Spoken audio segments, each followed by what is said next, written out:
नमस्कार सर्वांना। तर आज रत्नप्रभा जीवामृतमधून आम्ही आज एक उत्पादक गटातून एक व्हिडिओ घेऊन आलो आहोत। तर ही आमची जीवामृतची स्लरी आहे, यापासून आम्ही बीज प्रक्रिया करत आहोत। तर बीज प्रक्रिया का महत्त्वाची आहे त्यासाठी हा व्हिडिओ टाकणार आहे। हे आपण शेतकरी जर एखादं धान्य पेरायचंय शेतामध्ये तर त्यासाठी बाजारातून खूप महागडं बी आणतो।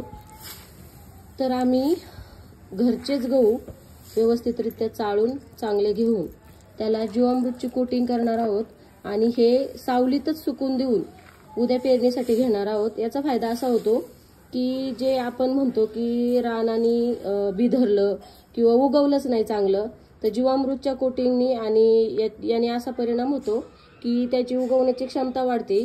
जी त्याला कीड वगैरे लागणारे, बुरशी लागणारे त्याचंही प्रमाण कमी होतं आणि उगवण्यास आपल्या बियाला चांगल्या प्रकारे ताकद भेटते। तर हे जीवामृत स्लरीचं पाणी आहे की याच्यामुळे आपल्याला आमच्या जीवामृतमध्ये बुरशीनाशक असल्यामुळे बुरशी पण पकडत नाही आणि उगवण्याची क्षमता, बियाची ताकद सुरुवातीपासूनच चांगली राहिल्यामुळे पिकाला पण जोम धरायला चांगलाच फरक पडतो।